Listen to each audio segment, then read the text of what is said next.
All right. Yes, thank you very much. Well, as regards government role to empower women, yes, I think government should really need to empower women. First of all, we have to even take away the gender inequality jargons, where the women there are things we think women cannot do, like in operation of this mechanized farming. Yeah. Some most people would believe that women Not something women do you should understand? do. Should do Yeah. So first of all, she first take away that gender inequality jargons. Then second of all, I think we should also make land available for women too. It should not just be for men alone, just like my colleague said. It should not just be for men alone. Then thirdly, the government should also empower women. That's financial empowerment.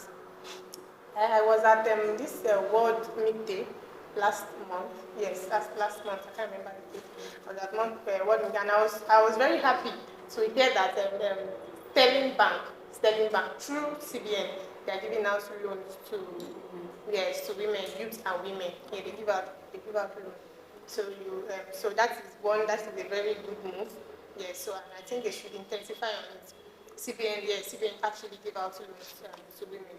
So that is another chain, another way to help bringing and encouraging women that are already in the sector and women that actually want to. Women like you say it that way. Yes, of course. I mean, if I get empowered, I don't really mind. Because, All right. I really would like to. I've heard. My audience have heard you that day. Yes. All So right. basically, the government should prioritize women. Yes. So once they take away that gender, that is the major barrier. Once they take away that gender inequality jargons, I think when we are seeing we are also seen as men. When we are seeing that what men but can do not forget there is equity in going side by side with equality, so that we don't say, oh yeah, what men can do we can do, and then they'll start making us do things. There is a place of equity, fairness too in all of these things, right? Yes. Yeah. But we should not be looked Relegated. down on. Yes, I understand what you're saying. Yeah. Because when that is put in place, we wouldn't be able to. Because if, these days, you would notice that women are actually the one. We are the one that is doing most of the farming these days now. Yes, we are the one that is doing most of the farming. I agree with you. Men now, no. Hardly will you see a man that wants to do farming work, especially in the animal production sector. And we're already lagging behind when it comes to our intake of protein intake every day. So we should try to empower and encourage women that are ready to do these things. So yes, that's actually very okay. Thank you so much. Thank you. One of the big barrier, whether we like it or we don't like it, one of the big barrier to women participating in agriculture is this access to land. Sometimes you see that you go to a place and because you're a woman, in fact, I wanted to rent an apartment, just an apartment. I wanted to rent an apartment the other day, and then I was told that, oh, because you're a woman, you can't stay here. And I'm like, why? Like it's that.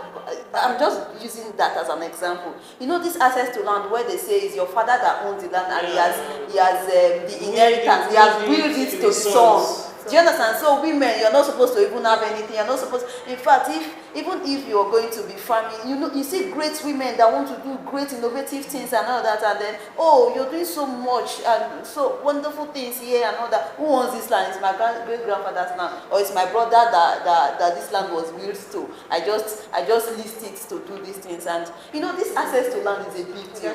It's actually a big deal. Like where women are seen as you're not supposed to be part of this thing. You're not supposed to own the land. You're not supposed, even if you want to, let's just borrow you for 2 years. We are doing it and bring it back and all that. And then the man that's supposed to own the land is just there. It's just the owner of the land. It's not even using it, utilizing it. Yes, it's not even utilizing it and all of that. So these are some of the, just one of the many barriers, right, to women. I think you were talking about credit facilities too, and these are actually big deals too, where women are seen as, and they are doing so much. So I want us to go to the place of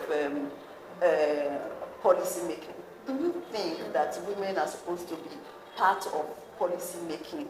as it has to do with food security. You know, we've been talking about, in the program, we've been talking about, we've been revising policies in the past, revising policies in the present, and then trying to let the government know what they can do better, and then how they can do, who should be involved in policy making and then policy implementation. Do you think women should be involved? Definitely. I think I should ask Yano this question. Like, you're a woman, do you want to be involved? Do you want to be part of it? Like, where they are having these conversations about, oh yeah, this is what we should do for agriculture, this is what we should do in agriculture to ensure that we have food security, we abolish food insecurity and all that. Do you want to be part of that conversation? Yes. And why do you want to be part of it? Yes, I want to, because I think when you give a woman, when you involve a woman in these policies, that's when you're trying to make these policies and involve a woman. It gives her, just like you're trying to teach a child how to walk. Do you understand? Like, you are giving her this morale. But if you don't get her involved in the policies, I beg your pardon, it's trying to like hinder. It's still part of the gender inequality that we're talking about. Do you understand? So, but when you involve them in the policies itself, then in making the policies, you know, it's one thing to involve them in the policies. Do you understand? And it's another thing to involve them in making the policies. That's you all will come together. It's not just men that will come together and come and make the policies. Women too has to be there in making the policies.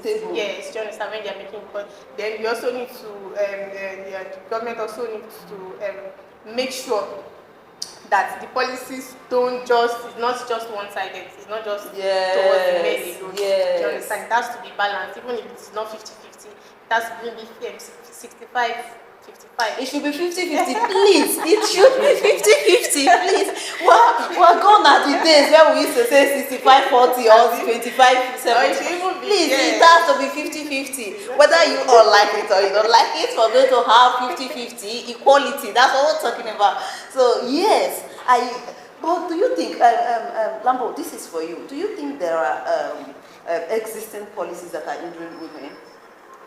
Yes, there are policies, one of which we have talked about, which is their inability to access land.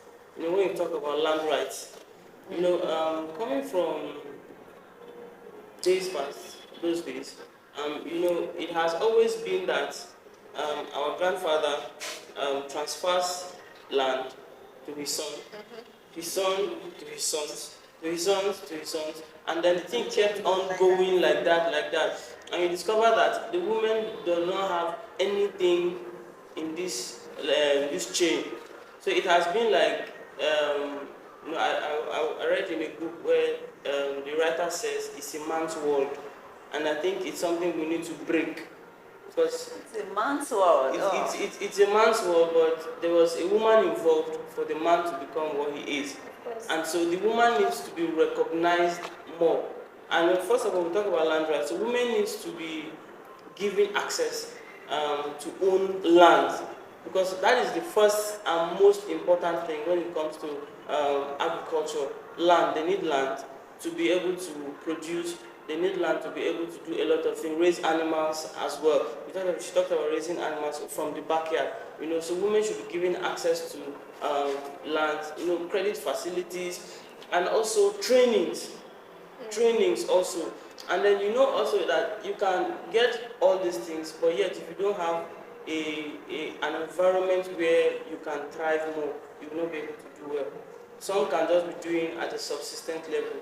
But when there are policies, when there are laws that gives them access to freely carry out these activities, it brings out the best in them, and then they can be able to do more. We talked about the land rights. We also talked about the credit facilities. Another major constraint again is time.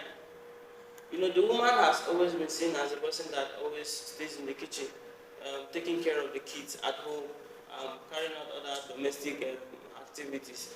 And then she also has that interest to go and carry out activities in the farm. But because of this responsibility, there's no time for her to finish and also go and do some of these farming activities. So I feel that policy-wise, women have actually not been carried along. They have actually not been carried along, because if there has been, we would have seen the evidence. You know, a man can pretend he's doing something, but a woman hardly pretends. If a woman is doing something, you will see the evidence that yes, he's actually doing this thing.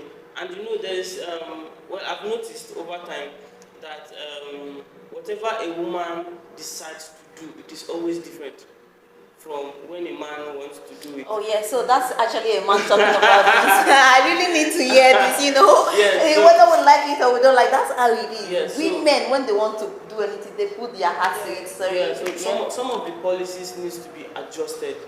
That you don't need to be a man to access credit facilities. Yeah. You don't need to be a man to access loan. You don't need to be a man to access some of these interventions, some of the support from the government.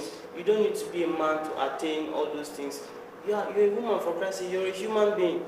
You know, from the community where I stay, there's a man who his wife gave birth to all his children. They are all females, and you know he decides that, well, since they are not males, he cannot take care of them. Yes, and the wife has been the one taking responsibilities for those children, their school fees, their everything, and all that. And these ladies are extremely brilliant, extremely brilliant. So imagine if we have such kind of mentalities. You know, it has started from the ground level, and before you know, it keeps enlarging and expanding, and before you know, women will not be relegated to the background, and they will feel, she's my wife, so, or she's just a common woman, so why should I involve her in policy making? What does she